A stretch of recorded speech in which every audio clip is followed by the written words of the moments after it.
അങ്ങനെ തെസ്നി എമീറിന്റെ ഉമ്മ രംഗത്ത് വന്നിരിക്കുകയാണ്. തെസ്നിയുടെ ജീവിതം വളരെ ദുരിതം നിറഞ്ഞതാണെന്ന് നമുക്കറിയാം. 3 കുഞ്ഞുങ്ങളെയും ഭർത്താവിന്റെ ക്രൂരതകളിൽ നിന്നും രക്ഷിച്ചു. ഒറ്റയ്ക്ക് ഇപ്പോൾ ജീവിക്കുന്ന ആളാണ് തെസ്നി. തെസ്നിയുടെ കഥ നമ്മൾ പണ്ടേ ഡിസ്കസ് ചെയ്തതാണ്. എന്നാൽ തെസ്നിയുടെ ഉമ്മ അവരുടെ ഭാഗം പറഞ്ഞുകൊണ്ട് ഈ അടുത്തൊരു വീഡിയോ ഇട്ടിട്ടുണ്ടായിരുന്നു. അതിനെക്കുറിച്ചാണ് ഇന്ന് നമ്മൾ സംസാരിക്കാൻ പോകുന്നത്. അപ്പോൾ തെസ്നി ആരാണെന്നും തെസ്നിയുടെ ലൈഫ് സ്റ്റോറി അറിയാത്തവർക്കും വേണ്ടി ഞാൻ അതൊന്ന് ഷോർട്ടാക്കി ഇവിടെ പറയാം. ഒരു ലോങ് സ്റ്റോറി തന്നെയാണ് ഇവരുടെ ജീവിതം. എന്നാലും മനസ്സിലാവുന്ന വിധം ഞാൻ ചുരുക്കി പറയാം. തെസ്നിക്ക് 1 വയസ്സുള്ളപ്പോൾ തന്നെ അവളുടെ ഉപ്പ അവളുടെ കുടുംബത്തെ ഉപേക്ഷിച്ച് പോയതാണ്. തുടർന്ന് കുടുംബത്തെ മുന്നോട്ട് കൊണ്ടുപോകാൻ തെസ്നിയുടെ ഉമ്മ ഒരുപാട് കഷ്ടപ്പെട്ടിരുന്നു. അങ്ങനെ അവളുടെ ഉമ്മ ഗൾഫിൽ പോയി വളരെ കഷ്ടപ്പെട്ടായിരുന്നു തെസ്നിയെ നോക്കിയത്. പിന്നീട് ഗൾഫ് ജീവിതത്തിൽ നിന്നും എങ്ങനെയോ രക്ഷപ്പെട്ട തെസ്നിയുടെ ഉമ്മ ഒരു അമേരിക്കക്കാരനെ പരിചയപ്പെടുന്നു. അങ്ങനെ അയാൾ വിവാഹം കഴിച്ച് സെറ്റിൽ ആവുകയും ചെയ്യുന്നു. അതോടെ തെസ്നിയുടെ ഉമ്മ അമേരിക്കയിലേക്ക് താമസം മാറി. തെസ്നിയെ അങ്ങോട്ട് കൊണ്ടുപോകാനുള്ള ഒരു പ്ലാനിലായിരുന്നു ഉമ്മ. അങ്ങനെ ഇരിക്കുന്നതിനിടയിലാണ് തെസ്നി ഒരു പ്രണയത്തിൽ കുടുങ്ങുന്നത്. ഒരുത്തരുമായി പ്രണയിച്ച് ഇവൾ അങ്ങോട്ട് ഒളിച്ചോടി. പക്ഷെ പിന്നീട് അവളുടെ ലൈഫ് വെറും ഒരു നരകമായിരുന്നു. അങ്ങനെ വിവാഹ ശേഷം അവൾക്കൊരു കുഞ്ഞ് ജനിച്ചു. അപ്പോഴെല്ലാം അവൾ താമസിച്ചത് ഭർത്താവിനോടൊപ്പം ദുബായിലായിരുന്നു. അങ്ങനെ ഇരിക്കുന്ന സമയത്താണ് ഒരു ദിവസം ഭർത്താവിന്റെ മയക്കുമരുന്ന് ഉപയോഗം ഇവള് പിടിക്കുന്നത്. അത് മാത്രമല്ല ഭർത്താവിന്റെ അവിഹിത ബന്ധവും ഈ പറഞ്ഞ തെസ്നി പൊക്കിന്നുള്ളതാണ്. അതോടെ അവൻ അവളെ അവഗണിക്കാൻ തുടങ്ങി. അങ്ങനെ അവൾക്ക് അവന്റെ കൂടെ ജീവിക്കാൻ പറ്റാണ്ടായി. അങ്ങനെ അവളെല്ലാം അവസാനിപ്പിച്ച് നാട്ടിലേക്ക് പോകുന്നു. പക്ഷെ നാട്ടിലെത്തിയിട്ടും ഭർത്താവ് അവൾക്ക് സ്വസ്ഥത നൽകിയില്ല. ആ കാലമാടൻ അവളെ തിരിച്ചു കൊണ്ടുപോകാൻ വേണ്ടി നാട്ടിലേക്ക് വന്നു. അവളുടെ കാലൊക്കെ പിടിച്ച് ഇനി ഒരിക്കലും അവിഹിതത്തിന് പോകില്ല, മയക്കുമരുന്ന് ഉപയോഗിക്കില്ല എന്നൊക്കെ പറഞ്ഞു. അവളാണെങ്കിൽ അവന്റെ കരച്ചിൽ കണ്ടതോടെ അവളുടെ മനസ്സടിച്ചു. അങ്ങനെ വീണ്ടും അവൾ അവന്റെ കൂടെ താമസിക്കാൻ പോയി. അവൾ അവൻ നന്നായെന്ന് കരുതിയെങ്കിലും പിന്നീട് അതൊന്നും ഉണ്ടായില്ല. വേറൊരു പെണ്ണുമായിട്ടുള്ള ഇവന്റെ അവിഹിതം ഇവള് വീണ്ടും പൊക്കി. അതോടെ എല്ലാം ഉപേക്ഷിച്ച് അവൾ വീണ്ടും നാട്ടിലേക്ക് വന്നു. അങ്ങനെയാണ് തെസ്നി ഒരു യൂട്യൂബ് ചാനലൊക്കെ തുടങ്ങി അവളുടെ ലൈഫ് സ്റ്റോറി പങ്കുവെക്കുന്നത്. അതിനുശേഷം അവൾ ഭർത്താവുമായി ഡിവോഴ്സ് ഒക്കെ വാങ്ങിച്ചെടുക്കുന്നുണ്ട് കേട്ടോ. അങ്ങനെ ഡിവോഴ്സ് എല്ലാം വാങ്ങിയതിനു ശേഷം 3 മക്കളെയും വളർത്തിക്കൊണ്ട് സ്വന്തം ജീവിതം ഒന്ന് കെട്ടിപ്പടുത്താൻ ശ്രമിക്കുന്നതിന്റെ ഇടക്കാണ് മുൻ ഭർത്താവും കുടുംബവും വീണ്ടും അവളെ സ്വീകരിക്കാൻ വേണ്ടി വീട്ടിലേക്ക് വരുന്നത്. പക്ഷെ അവൾ അവരുടെ കൂടെ പോകാൻ തയ്യാറായില്ല. അങ്ങനെ അവിടെ വെച്ച് ചില വാക്കേറ്റങ്ങളൊക്കെ ഉണ്ടായി. അങ്ങനെ അന്ന് കടുത്ത മാനസിക സമ്മർദ്ദത്തിനിടയിൽ ചില നിബന്ധനകളോടെ ഭർത്താവിനോടൊപ്പം പോകാമെന്ന് അവസാനം തെസ്നി സമ്മതിക്കുകയായിരുന്നു. അത് അവൾ അന്ന് അവളുടെ യൂട്യൂബ് ചാനലൊക്കെ ഷെയർ ചെയ്തിട്ടുണ്ടായിരുന്നു. അതന്ന് വൻ വിവാദമായി മാറിയിട്ടുണ്ടായിരുന്നു. നമ്മളടക്കം ചർച്ച ചെയ്തിട്ടുണ്ടായിരുന്നു. നിങ്ങളൊന്ന് ആലോചിച്ച് നോക്കി. അവൻ അവളെ വഞ്ചിച്ചു. അവൾ അവന്റെ ലൈഫിൽ നിന്ന് ഇറങ്ങിപ്പോയി. വീണ്ടും അവൻ വന്ന് വിളിച്ചു. അവൾ തിരികെ പോയി. എന്നിട്ടും അവൻ നന്നായില്ല. അവന് പഴയ പരിപാടികൾ വീണ്ടും തുടർന്നു കൊണ്ടുപോകുന്നു. വീണ്ടും അത് പൊക്കിയപ്പോൾ അവൾ വീണ്ടും ആ ജീവിതം ഉപയോഗിച്ച് തിരിച്ചു പോകുന്നു. വീണ്ടും അവൻ വന്ന് വിളിക്കുമ്പോൾ വീണ്ടും അവൾ ഇറങ്ങി പോവാണെങ്കിൽ ഇവളെ പിന്നെ സെൽഫ് റെസ്പെക്ട് ഇല്ലാതെ പെണ്ണെന്നല്ല പറയാൻ പറ്റൂ. എന്തായാലും അവസാനം ഭർത്താവിന്റെ കൂടെ പോകണ്ട എന്ന് തന്നെ തെസ്നി തീരുമാനിച്ചു കേട്ടോ. അതിന് കാരണം തെസ്നി വീഡിയോയിൽ പറയുന്നുണ്ട്. നമ്മൾ തരാമെന്ന് കേട്ടോക്കാം. എന്നിട്ട് തെസ്നിന്റെ ഉമ്മേന്റെ വീട്ടിലേക്ക് തിരിച്ചു വരാം. ഫാമിലിയുടെ ഭാഗത്തുനിന്നും നമ്മുടെ സബ്സ്ക്രൈബേഴ്സിന്റെ ഭാഗത്തുനിന്നും പള്ളി കമ്മിറ്റിന്റെ ഭാഗത്തുനിന്നും നാട്ടുകാരുടെ ഭാഗത്തുനിന്നും എല്ലാവരുടെ ഭാഗത്തു നിന്നിട്ടാണ് ഞാനിപ്പോൾ ഈ തീരുമാനം എടുക്കുന്നത്. മെയിനായിട്ട് ഈ തീരുമാനം എടുക്കാനുള്ള റീസൺ എന്താണെന്ന് ഞാനൊന്ന് പറഞ്ഞുതരാം. ഫസ്റ്റ് തന്നെ ഒന്നാമത്തെ കാര്യം പറയുകയാണെങ്കിൽ എൻ്റെ ഫാമിലിയിൽ നിന്നുള്ള സപ്പോർട്ടാണ്.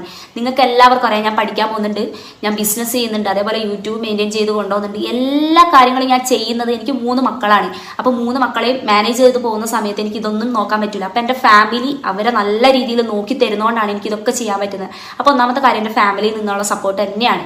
രണ്ടാമത്തെ കാര്യം പറയുകയാണെങ്കിൽ അവൻ്റെ ഫാമിലിനെ കുറിച്ച് ഞാൻ ആലോചിച്ചപ്പം ഇപ്പം ഡിവോഴ്സായിട്ട് 8 മാസമായി ഡിവോഴ്സായിട്ട് അവനെ നിങ്ങളെല്ലാവരും മാറ്റി നിർത്താം.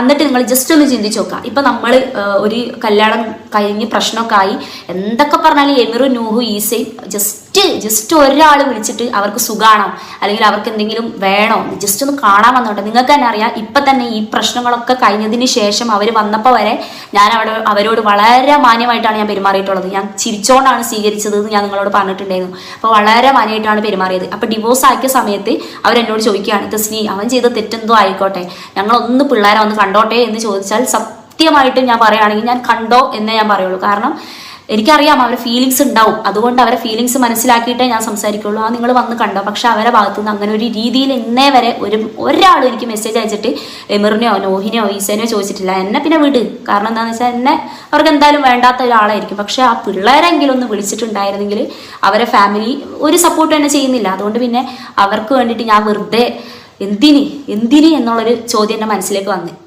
കഴിഞ്ഞ ദിവസം വരെ അവർ വന്ന സമയത്ത് മെയിനായിട്ട് അവർ പറഞ്ഞിട്ടുണ്ടായിരുന്നത് അവൻ ഫുഡ് കഴിക്കുന്നില്ല, അവൻ ഭയങ്കര ഡിപ്രഷനിലാണ്, അങ്ങനത്തെ രീതിയിലാണ് സംസാരിച്ചിട്ടുണ്ടായിരുന്നത്. അപ്പോൾ അവർക്ക് അവനെ ഇഷ്ടമുള്ളത് കൊണ്ടാണ് നമ്മളെ വീട്ടിലേക്ക് വന്നത്. അല്ലാതെ എന്നെ മക്കളെയോ ഇഷ്ടമുണ്ടായതുകൊണ്ട് ഒന്നുമല്ല അവർ വന്നത്. കാരണം എന്ന് വെച്ചിട്ടുണ്ടെങ്കിൽ 1% എങ്കിലും ഇഷ്ടമുള്ളൊരു ആൾക്കാരാണെങ്കിൽ എങ്ങനെ ഡിവോഴ്സ് ആയ സമയത്ത് ഒന്ന് വിളിച്ചു നോക്കൂ, മക്കളൊന്ന് കണ്ടോട്ടെ, അല്ലെങ്കിൽ എല്ലാം പോട്ടെ, മക്കൾക്ക് ഒരു ചോക്ലേറ്റ് ആയിട്ട് വന്നാലും കുഴപ്പമൊന്നുമില്ല, അങ്ങനെയെങ്കിലും ഒന്ന് വന്നു നോക്കൂലേ സാധാരണ ഉള്ള ആൾക്കാരാണെങ്കിൽ. അപ്പോൾ ഞാൻ ഇങ്ങനെ വിചാരിക്കുകയാണ്, എന്നെ ഇത്രയും സപ്പോർട്ട് ചെയ്ത് എന്നെ പഠിക്കാനും വിട്ട് എൻ്റെ കാര്യങ്ങൾ നോക്കി നല്ല രീതിയിൽ എനിക്ക് പോസിറ്റീവ് തന്നുകൊണ്ടിരിക്കുന്ന ഒരു ഫാമിലി ഇപ്പുറത്ത്, ഒന്നും ചെയ്തു തരാത്തൊരു ഫാമിലി ഇപ്പുറത്ത്. അപ്പം എങ്ങനെയാണെങ്കിൽ ഞാൻ വിചാരിക്കുകയാണ് എന്തിന് ഞാൻ ഇവരെ സെലക്ട് ചെയ്യണം. എങ്ങനെയാണെങ്കിൽ എന്നെ സപ്പോർട്ട് ചെയ്യുന്ന ആൾക്കാരല്ലേ ഞാൻ സെലക്ട് ചെയ്യേണ്ട ആവശ്യമുള്ളൂ. കാരണം എന്നെ ഒരു രീതിയിലും മെയിൻ്റ് ആക്കാത്ത ആൾക്കാരെ ഞാൻ സെലക്ട് ചെയ്യേണ്ട ആവശ്യം നല്ലൊരു തീരുമാനമാണ്. നമുക്ക് ബഹുമാനം നൽകാത്തടുത്ത് നമ്മൾ എന്തിനു നിൽക്കണം? ഇപ്പൊ തെസ്നിക്ക് സ്വന്തമായിട്ട് കാര്യങ്ങൾ ചെയ്യാൻ പറ്റുന്നുണ്ട്. അങ്ങനെ തന്നെ സ്ട്രോങ് ആയിരിക്കുക. വേറെ നല്ല പാർട്ണർ വേണമെങ്കിൽ ചൂസ് ചെയ്യാം, പക്ഷെ സമയമെടുത്ത് ആലോചിച്ച് മാത്രം തീരുമാനങ്ങൾ എടുക്കുക. അതുപോലെ തന്നെ തെസ്നിയുടെ വാക്കുകളിൽ നിന്നും തന്നെ വ്യക്തമാണ് തെസ്നിയുടെ മുൻ ഭർത്താവിന്റെ വീട്ടുകാർക്ക് തെസ്നിയോടോ തെസ്നിയുടെ മക്കളോടോ താല്പര്യമില്ല. കാരണം ആ കുട്ടികളെ പിന്നീട് കാണാനോ അവർക്ക് ഇഷ്ടമുള്ള കളിപ്പാട്ട് വാങ്ങിച്ചു കൊടുക്കാനോ ആ വീട്ടുകാർ ശ്രമിച്ചിട്ടില്ല. സ്വന്തം മകന്റെ കുട്ടികളെ വരെ ഇങ്ങനെ ട്രീറ്റ് ചെയ്യുന്നിടത്തേക്ക് തെസ്നി എന്തുകൊണ്ടും തിരിച്ചു പോകാത്തതാണ് നല്ലത്. എന്തായാലും ഇതിനെല്ലാം ശേഷം ആൾക്കാർ ഏറ്റവും കൂടുതൽ കുറ്റപ്പെടുത്തിയത് തെസ്നിയുടെ ഉമ്മയെയാണ്. ഉമ്മ സുഖമായിട്ട് അമേരിക്കയിൽ ജീവിക്കല്ലേ, മകൾ ഇവിടെ തനിച്ചാക്കി പോകാൻ നാണമില്ല എന്നൊക്കെയാണ് ആൾക്കാർ ചോദിക്കുന്നത്. അതുപോലെ തന്നെ തെസ്നിയുടെ ഉമ്മ വേറൊരു കല്യാണമൊക്കെ കഴിച്ച് സുഖമായിട്ട് ജീവിക്കുന്നു, എന്നിട്ടോ തെസ്നിയെ സുഖമായിട്ട് ജീവിക്കാൻ സമ്മതിക്കുന്നില്ല എന്ന് എപ്പോഴും ആൾക്കാരെ ഉമ്മയെ കുറ്റം പറയുമായിരുന്നു. എന്തായാലും ഇതിനെല്ലാം ഒടുവിൽ ആ ഉമ്മ തന്നെ ഉമ്മയുടെ ഭാഗം പറഞ്ഞുകൊണ്ട് രംഗത്ത് വരുന്നുണ്ട്. നമ്മൾ എന്തായാലും ഒന്ന് കേട്ടോക്കാം. ഇന്നലെ ഒരു കമന്റ് കണ്ടിട്ട് എനിക്ക് ഭയങ്കര വിഷമായി എന്ന് പറഞ്ഞാൽ ഭയങ്കര വിഷമായി. ഞാൻ ഇന്നലെ എനിക്ക് ഉറങ്ങാൻ കിടന്നിട്ട് ഉറങ്ങാൻ കൂടെ പറ്റണ്ടായില്ല. ആ കമന്റ് എന്തായിരുന്നു വെച്ചാൽ, ഞാൻ നോക്കട്ടെ ഈ കമന്റ് ഇതിനകത്ത് ആഡ് ചെയ്യാൻ പറ്റണമെങ്കിൽ ഞാൻ ആഡ് ചെയ്യാം. അപ്പൊ നിങ്ങൾക്ക് മനസ്സിലാവും അത് എത്രത്തോളം എന്നെ വിഷമിപ്പിച്ചെന്ന് നിങ്ങൾക്കും മനസ്സിലാവും അത് കണ്ടാല്. എന്നെ സ്നേഹിക്കുന്ന, എൻ്റെ കുടുംബത്തെ സ്നേഹിക്കുന്ന, എൻ്റെ മക്കളെ സ്നേഹിക്കുന്ന എല്ലാവർക്കും, എന്നെ അറിയുന്ന, ഞാൻ ഇത്രയും എൻ്റെ കഥകൾ പറഞ്ഞിട്ട് എന്നെ അറിയുന്ന എല്ലാവർക്കും ആ കമന്റ് കണ്ടാൽ എന്തായാലും വിഷമാകും. അങ്ങനത്തെ ഒരു കമന്റാണ്. കമന്റ് എന്തായിരുന്നു ചോദിച്ചിട്ടുണ്ടെങ്കിൽ തെസ്നിയുടെ കാര്യമാണ്. അതായത് ആൾക്കാർ പറഞ്ഞ് ഒരു മെസ്സേജ് വന്നിരിക്കുന്നത്, തെസ്നിയുടെ ഹസ്ബൻഡ് എല്ലാം നന്നായി വന്നിട്ട് അവളെ വിളിച്ചു കൊണ്ടുപോകാൻ വന്നിട്ട് ഞാൻ ദുഷ്ടത്തെയായ ഞാൻ അവളെ വിട്ടില്ല, ഞാൻ സുഖിച്ച് അമേരിക്കയിൽ ജീവിക്കുകയാണ്, അത് ഒരു തവണയും കൂടെ ഒരു മാപ്പ് കൊടുത്തുകൂടെ, അയാളെല്ലാം പിന്നെ ക്ഷമിച്ച് മാപ്പ് ആക്കിയിട്ട് പിന്നെ വിളിച്ചു കൊണ്ടുപോകാൻ വന്നതല്ലേ എന്നാണ് കമന്റ്. അങ്ങനെയൊന്നല്ല, ഒരുപാട് എഴുതിയിട്ടുണ്ട്. ഞാൻ കമന്റ് ഇതിന്റെ കൂടെ ഉൾപ്പെടുത്താൻ പറ്റുമെന്ന് നോക്കട്ടെ. കാരണം എഡിറ്റിംഗ് ഒക്കെ കുറച്ച് ബുദ്ധിമുട്ടുള്ള കാര്യമാണ് എനിക്ക്. അപ്പൊ കമന്റ് വെക്കാൻ പറ്റുകയാണെങ്കിൽ ഞാൻ വെക്കാം. പിന്നെ അപ്പൊ സത്യാവസ്ഥ എന്താണെന്ന് നിങ്ങൾ എല്ലാവരും അറിയണം. എനിക്ക് ഒരു മിനിറ്റ്, ഏത് ഡാഷ് മോൻ അല്ലെങ്കിൽ ഡാഷ് മോളാണ് ഇങ്ങനെ ഒരു ചോദ്യം ചോദിച്ചതെന്നാണ് എനിക്ക് അറിയേണ്ടത്. അല്ലെങ്കിൽ ഈ കമന്റ് ഇട്ട ആളുടെ മകൾ ഇതേപോലെ ഒരുത്തന്റെ കൂടെ പിന്നെ ഇറക്കി വിടും. കമന്റ് ഇട്ട ആൾക്ക് പിന്നെ അത്രയും ക്ഷമയുള്ളതുകൊണ്ട് വീണ്ടും വീണ്ടും മകളെ ടോക്സിക് ഭർത്താവിന്റെ കൂടെ പറഞ്ഞു വിടുമായിരിക്കും. എന്നിട്ട് ആ ഭർത്താവിന്റെ പീഡനമൊക്കെ അനുഭവിച്ച് ലാസ്റ്റ് വിസ്മയുടെ ഗതികേട് ആ പെൺകുട്ടിക്ക് വരുമ്പോൾ അന്നായിരിക്കും ഇവർക്കൊക്കെ ബോധം വെക്കുക. അന്നേരം എന്റെ കുഞ്ഞെന്നൊന്നും പറഞ്ഞ് നിലവിളിച്ചിട്ട് ഒരു കാര്യം ഉണ്ടാവില്ല. ഒരിക്കലും തെസ്നി അവളുടെ ഭർത്താവിന്റെ അടുത്തേക്ക് തിരിച്ചു പോകണം, അല്ല കല്യാണം കഴിഞ്ഞാൽ സൂക്ഷിച്ച് ജീവിക്കാൻ പറ്റത്തുള്ളൂ എന്ന് ബുദ്ധിയുള്ള ആരും പറയൂല. അല്ല കല്യാണം കഴിഞ്ഞാൽ സൂക്ഷിച്ച് ജീവിക്കാൻ പറ്റത്തുള്ളൂ. തെസ്നി ഇവിടെ സുഖമായിട്ട് ജീവിക്കുന്നുണ്ടല്ലോ, തെസ്നിയുടെ ഉമ്മയും സുഖമായിട്ട് ജീവിക്കുന്നുണ്ട്. ഈ കമന്റ് ഇട്ട ആളുടെ വർത്താനം കേട്ടാൽ തോന്നും തെസ്നി അവരോട് വന്നിട്ട് എക്സ് ഹസ്ബൻഡിന്റെ കൂടെ തിരിച്ചു പോകാൻ പറ്റാത്തതിന് വിഷമം പറഞ്ഞെന്ന്. എടോ, തെസ്നി തന്റെ സ്വബോധത്തോടെ ഭർത്താവിന്റെ കൂടെ പോകണ്ടെന്ന് തീരുമാനിച്ചതാണ്, പിന്നെ എന്തിനാണ് നിങ്ങൾക്ക് ഇത്ര ചൊറിച്ചിൽ? എന്തായാലും ആ കമന്റിന് തെസ്നിയുടെ ഉമ്മ തന്നെ മറുപടി കൊടുക്കുന്നത് നമുക്കൊന്ന് കേട്ടോക്കാം. എന്റെ മോള് തെസ്നിയും മക്കളും സന്തോഷവും സമാധാനമായിട്ട് ജീവിക്കുന്നത് തന്നെയാണ് ഏതൊരു ഉമ്മമാരുടെ ആഗ്രഹം. എന്റെന്ന് പറഞ്ഞിട്ടുണ്ട് അതുപോലെ തന്നെയാണ്. എന്റെ മോള് സന്തോഷവും സമാധാനമായിട്ട് ആ മക്കളെ പൊന്നുപോലെ നോക്കി ജീവിക്കണം തന്നെയാണ് എന്റെ ആഗ്രഹം. പക്ഷെ ഞാൻ അവൻ അന്ന് വന്നപ്പോൾ ഞാനൊരു വീഡിയോ ഇട്ടിട്ടുണ്ടായിരുന്നു. എന്താന്ന് വെച്ചിട്ടുണ്ടെങ്കിൽ നിങ്ങളെ അറിയിക്കണം. കാരണം നിങ്ങൾക്ക് ആർക്കെങ്കിലും ഒരു കുറ്റബോധം ഉണ്ട്, ഞാൻ കാരണമാണ് തെസ്നീനെ വിടാത്തതെന്ന്.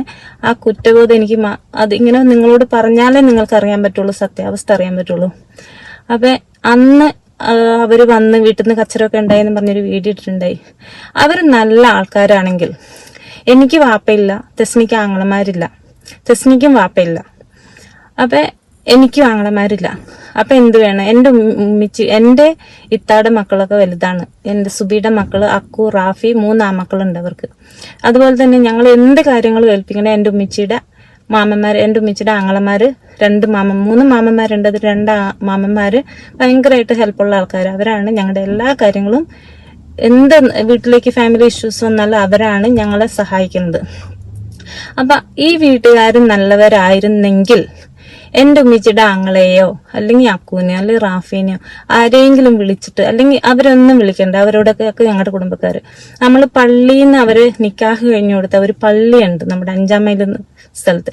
ആ പള്ളിയിൽ ഒരു കമ്മിറ്റിക്കാര് ആരെങ്കിലും വിളിച്ചിട്ട് എനിക്ക് തെറ്റ് പറ്റിപ്പോയി, എനിക്ക് തെസ്നീനെയും മക്കളെയും വേണം, അതുകൊണ്ട് ഇനി ഞാനിത് ആവർത്തിക്കില്ല, അതുകൊണ്ട് എനിക്ക് തെസ്നീയും മക്കളെന്ന് ഞങ്ങൾ 100 തവണ നമ്മൾ സമ്മതിക്കും. അത് മാത്രമല്ല, ഇവന്റെ ഡിമാൻഡ് എന്ന് പറഞ്ഞിട്ടുണ്ടെങ്കിൽ നമ്മുടെ വീട്ടിൽ വന്ന് താമസിക്കണം, അതാണ് ഇവന്റെ ഡിമാൻഡ്. നല്ല പൂതിയാണല്ലോ അവന്റെ ഡിമാൻഡ് കേട്ടില്ല. ഇവളെ സ്വീകരിക്കാനാണെങ്കിൽ ഇവൻ ഇവളുടെ വീട്ടിൽ നിൽക്കണമെന്ന്. എടാ നാണമില്ലാത്തവനെ, ലേശം ഉൾപ്പുണ്ടെങ്കിൽ നീ ഈ സമയത്ത് ഓരോ ഡിമാൻഡ് ആയിട്ട് വരുമോ? അല്ല, അവളുടെ വീട്ടിൽ നിൽക്കാനാണെങ്കിൽ ഇവന് നല്ല സുഖമല്ലേ? അതാകുമ്പോൾ ഇവനെ തെസ്നിയുടെയും ഉമ്മാന്റെയും വരുമാനം കൊണ്ട് സുഖമായിട്ട് ജീവിക്കാലോ, പണിയെടുക്കാതെ സുഖിച്ച് ജീവിക്കാം. എല്ലാവരും ഡിമാൻഡ് വെക്കാൻ ഇവനാരി ഡിവേഴ്സ് ചെയ്ത് ഒഴിവാക്കിയതല്ലേ ഇവനെ. എന്നിട്ടുണ്ട് വീട്ടുകാരും കൂട്ടി വന്നിരിക്കുന്നു ഓരോ ഡിമാൻഡും കൊണ്ട്. ഇവനെയും ഇവന്റെ കൂടെ വന്ന ഉമ്മാനെയും ആദ്യം ചാട്ടവാറ കൊണ്ട് അടിക്കണം. പിന്നെ തെസ്നിയുടെ ഉമ്മ അവിടെ പള്ളി കമ്മിറ്റിനെ കുറിച്ചൊക്കെ പറയുന്നുണ്ട്. അല്ല, അത് വേറെ ഒന്നും കൊണ്ടല്ല, പള്ളി കമ്മിറ്റി വഴി തന്നെ നിക്കാഹും ഡിവോഴ്സും കഴിഞ്ഞവരാണ് ഇവർ. അപ്പൊ ഇങ്ങനെയുള്ള കാര്യങ്ങളിൽ പള്ളി കമ്മിറ്റിയാണ് മീഡിയേറ്റർ ആയിട്ട് നിൽക്കുക. വീട്ടിൽ പോയി ഡയറക്റ്റ് പറയാതെ ആദ്യം പള്ളി കമ്മിറ്റിയിൽ പോയി സംസാരിക്കുകയാണ് പതിവ്. എന്നിട്ട് തെസ്നിയുടെ വീട്ടുകാർക്ക് ഓക്കെ ആണെങ്കിൽ മാത്രമേ കൂടിക്കാഴ്ച നടത്തുകയുള്ളൂ. തെസ്നിയുടെ എക്സ് ഹസ്ബൻഡും വീട്ടുകാരും ഇതൊന്നും ചെയ്തിട്ടില്ല എന്നാണ് തെസ്നിയുടെ ഉമ്മ പറയുന്നത്. എന്തായാലും ബാക്കി നമുക്ക് കേട്ടോക്കാം. 1.5 മാസം 2 പ്രശ്നങ്ങൾ ഉണ്ടായിരുന്നു. പക്ഷെ 2 മാസം കഴിഞ്ഞപ്പോഴാണ് ഞങ്ങൾ പ്രശ്നങ്ങളെ കുറിച്ച് അറിയണത്. എമ്മൂട്ടനെ പ്രഗ്നന്റ് ആയിരിക്കുന്ന സമയത്താണ് ഇവൾ ഒരുപാട് അബോർഷൻ ചെയ്യാനോ ഇതിനെല്ലാം ഇതാക്കിയിട്ടുണ്ട്. കാരണം അത്രയ്ക്ക് ഇവര് നമ്മളെ കഷ്ടപ്പെടുത്തിയിട്ടുണ്ട്, ഇവന്റെ വീട്ടുകാരും കൂടെ. ഞാനിപ്പോ അവരെ കുറിച്ച് കുറ്റം പറയണമെന്ന് വിചാരിക്കരുത് കേട്ടോ. നിങ്ങൾ അറിയാൻ വേണ്ടി ഈ തെറ്റിദ്ധരിച്ചിരിക്കുന്ന ആൾക്കാർ എല്ലാവരും ഒരുപോലെ അല്ലല്ലോ, അവരറിയാൻ വേണ്ടി മാത്രം ഞാൻ പറയാണ്. അപ്പൊ ഞാൻ ഇവര് നന്നാവാൻ വേണ്ടിയിട്ട് അവളെ വീഡിയോ നിങ്ങളൊന്ന് കാണണം, എന്നിട്ട് എന്നെ കുറ്റപ്പെടുത്തുക നിങ്ങൾ. ഞാൻ എന്റെ സുഖം നോക്കി ഞാൻ ജീവിച്ചിട്ടില്ല. എന്റെ ജീവിതത്തിൽ എനിക്കൊരു സുഖം ഉണ്ടായിട്ടുമില്ല. ഞാൻ കഷ്ടപ്പെട്ട് തന്നെയാണ് അന്നും ഇന്നും ജീവിക്കുന്നത്. എന്നും ഞാൻ കഷ്ടപ്പെട്ട് ജീവിച്ചിട്ടുള്ളൂ. അതിനിടയ്ക്ക് ഒരു 1-2 വർഷം എന്റെ കുവൈറ്റിലായിരുന്നപ്പോ പുള്ളി എന്നെ വിളിച്ചുകൊണ്ട് പോയ സമയത്ത് 1-2 വർഷം ഞാൻ ജോലിക്ക് പോയിട്ടില്ല. അതിക്ക് മുമ്പും പിമ്പും ഞാൻ കഷ്ടപ്പെട്ട് തന്നെ ജീവിക്കുന്നത്. ഞാൻ എന്റെ സുഖം നോക്കി പോയിട്ടില്ല. എന്റെ മോളെ കളഞ്ഞിട്ട് ഞാൻ പോയിട്ടില്ല. അങ്ങനെ ആരും തെറ്റിദ്ധരിക്കരുത്. അങ്ങനെ അവര് നന്നാവാൻ വേണ്ടി എങ്ങനെയെങ്കിലും നന്നായി ജീവിക്കട്ടെ, അവളുടെ ഭാവിയാണ് എനിക്ക് വലുത്. അങ്ങനെ ഞാൻ പൈസ മുടക്കി ടിക്കറ്റ് എടുത്ത് അവള് പറയണതൊക്കെ അവൾക്ക് എന്ത് വേണം എല്ലാ കാര്യങ്ങളും ഞാൻ അവൾക്ക് വേണ്ടി ചെയ്തു കൊടുത്തിട്ടുണ്ട്. അവൻ എന്നോട് പൈസ ചോദിച്ചു. ഞാൻ പൈസ എത്ര കൈഷ്ടം ബിസിനസ് തുടങ്ങണമെന്ന് പറഞ്ഞു. ഞാൻ പൈസ ദുബായിക്ക് അയച്ചു കൊടുത്തിട്ടുണ്ട്.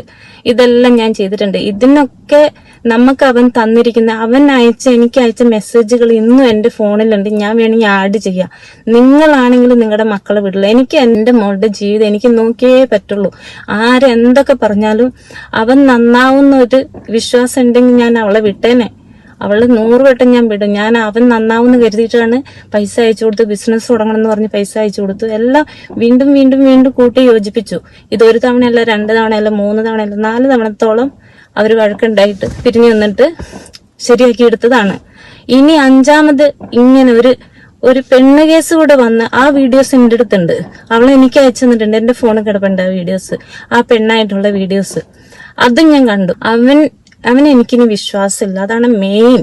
ഉമ്മ, നിങ്ങൾ എങ്ങനെ വിഷമിക്കാതെ? നിങ്ങളുടെ തീരുമാനം ഒരിക്കലും തെറ്റല്ല. അവനെ നന്നാവാൻ വേണ്ടി ഒരുപാട് അവസരങ്ങൾ കൊടുത്തതാണ്. അപ്പോഴൊന്നും അവൻ നന്നായില്ല. ഡിവേഴ്സ് ആയതിനു ശേഷം അവനോ അവന്റെ വീട്ടുകാരോ 1 രൂപയുടെ മുട്ടായി പോലും വാങ്ങി തെസ്നിയുടെ മക്കളെയോ കാണാൻ വന്നിട്ടില്ല. ഡിവേഴ്സ് ആയെന്ന് കരുതി കുട്ടികളൊന്നും അവന്റെ മക്കളാവാതിരിക്കുന്നില്ലല്ലോ. പെരുന്നാൾക്ക് പോലും മക്കൾക്കൊന്നും വാങ്ങിക്കൊടുക്കാത്ത ഒരു ചെറ്റയോട് കൂടെ ജീവിക്കാൻ നിങ്ങൾ തെസ്നിയെ ഉന്തിത്തള്ളി വിടുന്നില്ലല്ലോ. ആൾക്കാർ പലതും പറയും. എന്റെ അഭിപ്രായത്തിൽ ഡിവേഴ്സ് കുറച്ചുകൂടെ മുന്നേ ചെയ്യണമായിരുന്നു. അതാണ് എനിക്ക് തോന്നിയത്. ഈ ഉമ്മ ഇന്ന് കഷ്ടപ്പെടുന്നത് അവരുടെ മക്കൾക്ക് വേണ്ടിയാണ്. ഈ ഉമ്മയുടെ വാക്കുകളിൽ നിന്ന് തന്നെ നമുക്കത് കാണാൻ പറ്റും. ഇവർക്ക് ആദ്യ വിവാഹത്തിലുണ്ടായിരുന്ന ഭർത്താവ് മരിച്ചു പോയിരുന്നു. അതിലുണ്ടായ കുഞ്ഞാണ് തെസ്നിയും. ഈ തെസ്നിയെയും തെസ്നിയുടെ പേരക്കുട്ടികളെയും ഇവർ പൊന്നുപോലെ നോക്കുന്നുണ്ട്. തെസ്നി ആണെങ്കിലോ തെസ്നിയുടെ കാര്യങ്ങളൊന്നും ഒറ്റയ്ക്ക് നോക്കുന്നുമുണ്ട്. എന്തായാലും ഇപ്പൊ ഇവരുടെ ജീവിതം എങ്ങനെയാണെന്ന് ഉമ്മ പറയുന്നുണ്ട്. നമുക്ക് എന്തായാലും അതും കൂടി കേട്ട ശേഷം അവസാനിപ്പിക്കാം. എന്റെ മോളും എന്റെ പേരമക്കളും നരയിക്കാന്ന് പറയുന്നുണ്ട്. അവർക്ക് ഒരു നരക ജീവിതമില്ല. വയനാട്ടിൽ സുഖസുന്ദരമായിട്ടാണ് ജീവിക്കുന്നത്. അവള് വീട്ടിൽ മക്കളെ നോക്കാൻ ആളെ ഏൽപ്പിച്ചിട്ടുണ്ട്. ജോലിക്കാരുണ്ട്. ഇപ്പൊ ഒരാഴ്ചയായിട്ട് വരാറില്ല. അവർ വീട്ടിൽ അത്യാവശ്യത്തിന് വേണ്ടി പോയതാണ്. പിന്നെ കട ഇട്ട് കൊടുത്തിട്ടുണ്ട് അവർക്ക്. അവൾ കടയിൽ പോകാറില്ല. അവൾ വീട് ചെയ്യാൻ മാത്രമേ കട പോകാറുള്ളൂ. അവൾക്ക് നരക ജീവിതമല്ല, അവൾക്ക് സുഖജീവിതമാണ് വീട്ടിൽ. എന്റെ മക്കളെ ഞാൻ എല്ലാ മക്കളും, എനിക്ക് 3 മക്കളുണ്ട്, 3 പേരമക്കളുണ്ട്. പേരമക്കളെ ഞാൻ പേരമക്കളായിട്ട് മക്കളിൽ ഞാൻ അവരുടെ കാര്യങ്ങളൊക്കെ ഈ നിമിഷം വരെ അൽഹംദുലില്ലാ കഷ്ടപ്പെട്ടിട്ടായാലും എനിക്ക് നല്ലോണം നോക്കാൻ സാധിക്കുന്നുണ്ട്. അള്ളാന്റെ അനുഗ്രഹം കൊണ്ട് നിങ്ങൾ പഠിച്ചാൻ ആഫിയത്തും ആരോഗ്യം ഉള്ളിടത്തോളം കാലം ഞാൻ എന്റെ മക്കളെ നോക്കും. ഞാൻ കണക്ക് പറഞ്ഞതല്ല, അത്രയും സങ്കടമായതുകൊണ്ടാണ് ഞാൻ ഈ വീഡിയോ ഇപ്പൊ ഇടുന്നത്. ഞാനിത് ഇടണ്ടെന്ന് ഞാൻ ഉമ്മിച്ചോട് ചോദിച്ചു. ഉമ്മിച്ചു പറഞ്ഞു നീ ഇട്ടോടി എന്ന് പറഞ്ഞുകൊണ്ട് മാത്രം ഇടുന്നത്. ഞാൻ എന്റെ ഉമ്മിച്ചയുടെ അനുവാദം ചോദിച്ചിട്ടാണ് ഞാൻ ഇടുന്നത്. ഞാൻ ഇന്ന് ഇത്രയും വയസ്സായെങ്കിലും എന്റെ ഉമ്മിച്ചോട് എന്ത് ചെയ്യുമ്പോഴും ഞാൻ ആദ്യം എന്റെ ഉമ്മിച്ചോട് അനുവാദം ചോദിച്ചു. ഉമ്മിച്ചി യെസ് എന്ന് പറഞ്ഞാൽ മാത്രമേ ഞാൻ ഇടാറുള്ളൂ. അങ്ങനെ ഞാൻ അത്രയും വാല്യൂ കൊടുക്കുന്നതാണ് എന്റെ ഫാമിലിക്ക്. അപ്പൊ നിങ്ങൾ ഒരു പെരുന്നാളിന് ഒന്നും വേണ്ട, ഭക്ഷണം കൊടുക്കണ്ട, ഒന്നും കൊടുക്കണ്ട. എത്ര പെരുന്നാൾ കഴിഞ്ഞവരുടെ ഒരു ഉടുപ്പ് അവനക്ക് ഉമ്മയുണ്ട്, ഉപ്പുണ്ട്, പെങ്ങന്മാരുണ്ട്. അവനല്ലേ അവളെ ഒഴിവാക്കിയിട്ടുള്ളൂ. ആ മക്കളെ അവരുടെ അല്ലാതെ ആവില്ലല്ലോ, ആവോ? അപ്പൊ ഒരു മുട്ടുസൂചിയെങ്കിലും മക്കൾക്ക് ഒരു സൂചി പോയിന്റിന്റെ ഇതുള്ളെങ്കിലും അവർക്കൊന്ന് മേടിച്ചു കൊടുക്കുന്നത്, അയച്ചു കൊടുക്കാമല്ലോ, അഡ്രസ്സ് അറിയാലോ, എൻ്റെ മക്കൾക്ക് ഉള്ളതാ എന്ന് പറഞ്ഞ് അയച്ചു കൊടുക്കാമല്ലോ. ഓക്കെ, അത് വേണ്ട, അതും പോട്ടെ. ഇവൻ നന്നായി വന്നതാണെങ്കിൽ നമുക്ക് ജനങ്ങളില്ലേ നാട്ടില്, പള്ളിയില്ലേ, അവള് ഇറങ്ങിപ്പോയതൊന്നുമല്ലല്ലോ, ഞങ്ങള് സമ്മതിച്ച് തന്നെ അവളെ കെട്ടിച്ചു കൊടുത്തതല്ലേ. അപ്പൊ ഇങ്ങനൊരു അബദ്ധം പറ്റി, പള്ളിയിൽ വന്ന് പറയാ, എന്നിട്ട് വേറൊരു വീടെടുക്കുക, വേറൊരു വീടെടുത്തിന് മക്കളെ അവള് എനിക്ക് വേണമെന്ന് പറഞ്ഞ് ഞങ്ങൾ വിട്ടുകൊടുക്കൂലേ? എന്റെ വീട്ടിൽ തന്നെ വന്ന് താമസിക്കുന്ന ഇത്ര നിർബന്ധം എന്താ? അങ്ങനെ വാശി പിടിക്കുന്ന എന്തിനാ? ഇതൊക്കെയാണ് എന്റെ ചോദ്യം. ഇനി എനിക്ക് നോക്കാൻ പറ്റില്ല, അതുകൊണ്ട് അത്രയ്ക്ക് കഷ്ടപ്പെട്ട ഞാൻ ജീവിക്കുന്നത്. കാരണം എന്താണെന്ന് വെച്ചാ എന്റെ ഇവിടുത്തെ മക്കളുടെ അടുത്ത് ഇരിക്കാൻ എനിക്ക് ടൈമില്ല. കാരണം അമേരിക്കയിലൊക്കെ ജീവിക്കുന്ന ആൾക്കാർക്ക് അത് പറഞ്ഞാൽ മനസ്സിലാവും. കരയാതെ പറയണമെന്ന് ഓർത്തെ കരഞ്ഞു, സോറി ട്ടോ. അപ്പൊ മക്കളുടെ അടുത്ത് ഞാൻ ഇരിക്കാറില്ല. പിന്നെ വീട്ടിലെ കാര്യങ്ങളും ഇവിടുത്തെ കാര്യങ്ങളും നാട്ടിലെ കാര്യങ്ങളൊക്കെ ഞാൻ തന്നെ നോക്കണത് ഇപ്പോഴും. എന്തായാലും ഈ ഉമ്മ അവസാനം കരുന്ന് കണ്ടപ്പോൾ ശരിക്കും സങ്കടമായി പോയി. ഇവരുടെ വാക്കുകളിൽ നിന്ന് തന്നെ മനസ്സിലാക്കാം ഇവർ അത്രയും കഷ്ടപ്പെട്ടാണ് മക്കളെ നോക്കുന്നത്. അവൻ നന്നായിരുന്നെങ്കിൽ തെസ്നി അവന് വിട്ടുകൊടുക്കുന്നതിൽ ഉമ്മക്ക് യാതൊരു കുഴപ്പമില്ലായിരുന്നു. എന്നാൽ അവന് കുഞ്ഞുങ്ങളെ നോക്കാനോ വേറെ മാറി താമസിക്കാനോ ഒന്നും തയ്യാറല്ല. ഇവനെ പോലുള്ളവരൊന്നും എന്തുകൊണ്ടും അടുപ്പിക്കാത്തതാണ് നല്ലത്. തെസ്നിക്കും കുട്ടികൾക്കും ഇപ്പൊ നല്ലൊരു ജീവിതം തന്നെയാണുള്ളത്. ഇതുപോലെ തന്നെ എപ്പോഴും അവർ സന്തോഷമായിരിക്കട്ടെ. തെസ്നിയേക്കാളും എനിക്ക് ഉമ്മാനെ ഓർത്താണ് സങ്കടം. ഒന്ന് എപ്പോഴാണ് ഈ അധ്വാനമൊക്കെ കഴിഞ്ഞ് ഉമ്മാക്കൊന്ന് ഫ്രീ ആയിട്ട് ഇരിക്കാൻ പറ്റുക? മക്കളെ പോലും മര്യാദക്ക് കാണാൻ പറ്റാത്ത അവസ്ഥയാണെന്നൊക്കെ ഈ ഉമ്മ പറയുന്നത് കേട്ടപ്പോൾ വല്ലാത്ത സങ്കടം തോന്നിപ്പോ. രണ്ടറ്റം മുട്ടിക്കാൻ പെടാപ്പാട് പെടുന്ന എല്ലാ ഗൃഹനാഥന്മാരുടെയും അവസ്ഥ ഇതൊക്കെ തന്നെയാണ്. അപ്പൊ അത്രയൊക്കെ തന്നെ എനിക്ക് പറയാനുള്ളൂ. എന്താണ് നിങ്ങൾക്ക് തോന്നുന്നത്? താഴെ കമന്റ് ബോക്സിൽ രേഖപ്പെടുത്തുമല്ലോ. പുറത്തൊരു ടോപ്പിക്കുമായി കാണാം. ബൈ.